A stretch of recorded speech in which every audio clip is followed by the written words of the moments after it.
Hello everyone, welcome back to my channel. I hope you all are doing well. तो आज की video में हम लोग स्टॉक्स के बारे में डिस्कशन बिल्कुल भी नहीं करेंगे।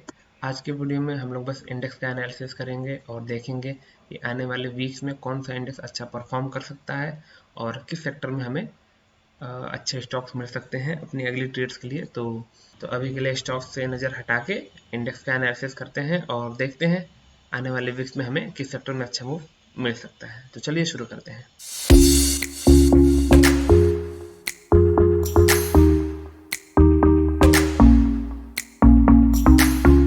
सबसे पहले हम एनालिसिस करेंगे निफ्टी 50 का। तो निफ्टी 50 को अगर हम देखें तो यहाँ से एक ट्रेंड लाइन बनती हुई हमें दिख रही है और निफ्टी इसको काफ़ी अच्छे से रिस्पेक्ट करते हुए नीचे की तरफ आ रहा है। अगर हम पहला टैप देखें तो यहाँ पे दूसरा टैप होगा, यहाँ पे भी उसके बाद भी हमें रिजेक्शन देखने को मिली और तीसरे टैप पे भी इसने काफ़ी अच्छा रिजेक्शन लिया और यहाँ से हमें नीचे की तरफ एक मूव दिखा। हालांकि इसने इस लेवल को इंट्राडे लेवल में ब्रेक किया बट अभी क्लोजिंग इसके नीचे नहीं हुई है।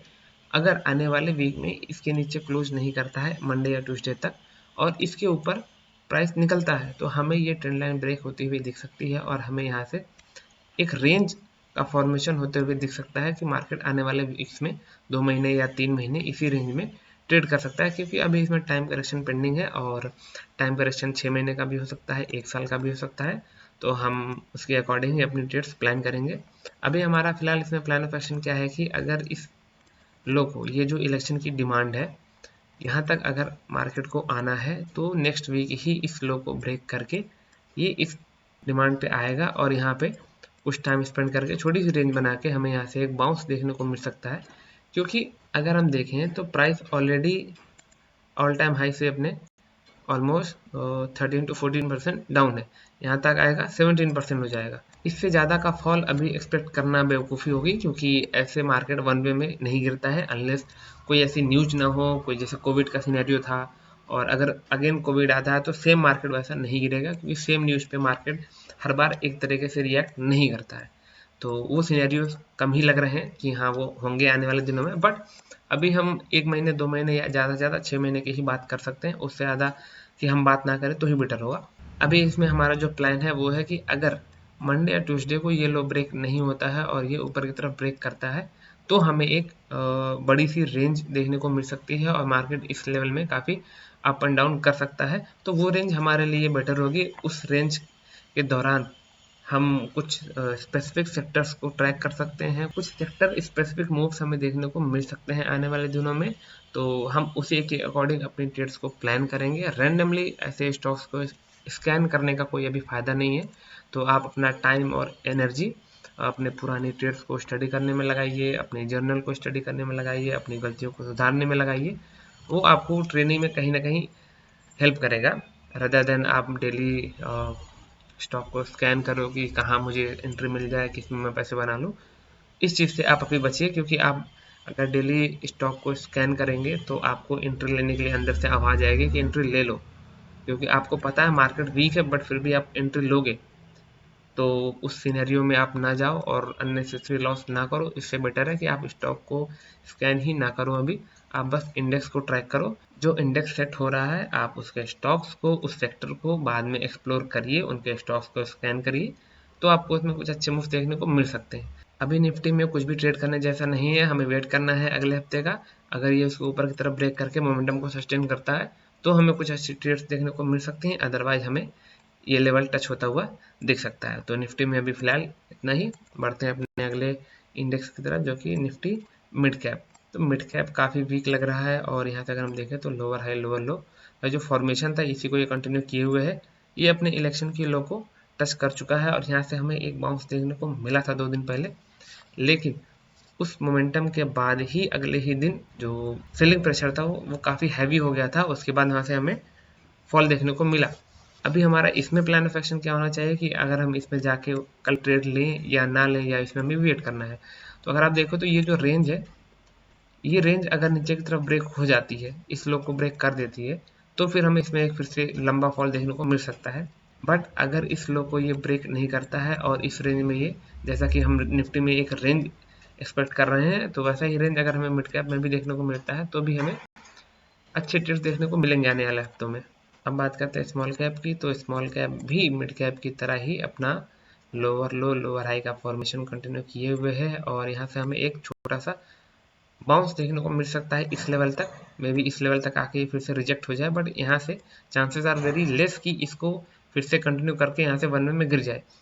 इस लो को लिक्विडेट करके मे बी एक दिन और ड्रॉप आए, उसके बाद अपने इस सप्लाई को टेस्ट करने के लिए या वापस आ जाए। तो एक हमें छोटी सी शॉर्ट टर्म रैली हमें देखने को मिल सकती है, बट ये ट्रेड 4 या 5 दिन की होगी, तो इसमें आप ट्रेड से बचिए। अगर इस हाई को ब्रेक करता है और ऊपर की तरफ निकलता है तो फिर वो हमें एक अच्छी काउंटर रैली देखने को मिल सकती है, जैसी रैली हमें यहाँ देखने को मिली थी और इस पीरियड में काफ़ी अच्छे पैसे बने थे।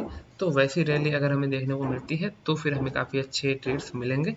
तो हमें बस इस रैली का वेट करना है और जैसे यहाँ पे ये सप्लाई का ब्रेक होने का हमने वेट किया था वहाँ से, वैसे ही हमें इस सप्लाई का ब्रेक होने का वेट करना है, उसके बाद ही हमें कुछ अच्छे ट्रेड्स इसमें देखने को मिलेंगी। अब बात करते हैं बैंक निफ्टी की, तो बैंक निफ्टी अभी अगर हम बात करें बाकी इंडाइसेस की तो बैंक निफ्टी स्ट्रॉन्ग है।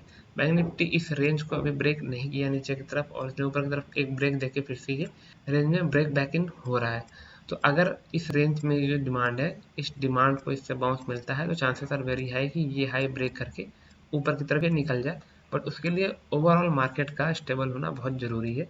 अगर ओवरऑल मार्केट स्टेबल होती है तो हमें नेक्स्ट वीक ही ये हाई ब्रेक होता हुआ दिख सकता है। अब बात करते हैं निफ्टी मेटल की, तो निफ्टी मेटल भी अपने डिमांड पे अभी बना हुआ है और ये काफ़ी अच्छी रेंज का फॉर्मेशन कर रहा है।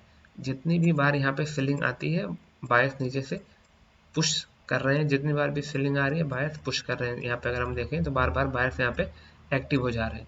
तो अभी हमारा इसमें प्लान ऑफ एक्शन क्या होना चाहिए कि ये इस हाई को ब्रेक करके यहाँ पे सस्टेन करे, अपने EMAs को सस्टेन करे, उसके बाद ही हम इसमें अच्छी ट्रेड्स कर सकते हैं। बट अभी के लिए हमारा वेट करना ही सबसे बेटर ऑप्शन होगा, ताकि ये ऊपर की तरफ आए, ब्रेक करे और हमें स्ट्रेंथ देखने को मिले, तभी हमें रिलेटिवली स्ट्रॉन्ग स्टॉक्स देखने को मिलेंगे जो आने वाले वीक्स में अच्छा मूव कर सकते हैं।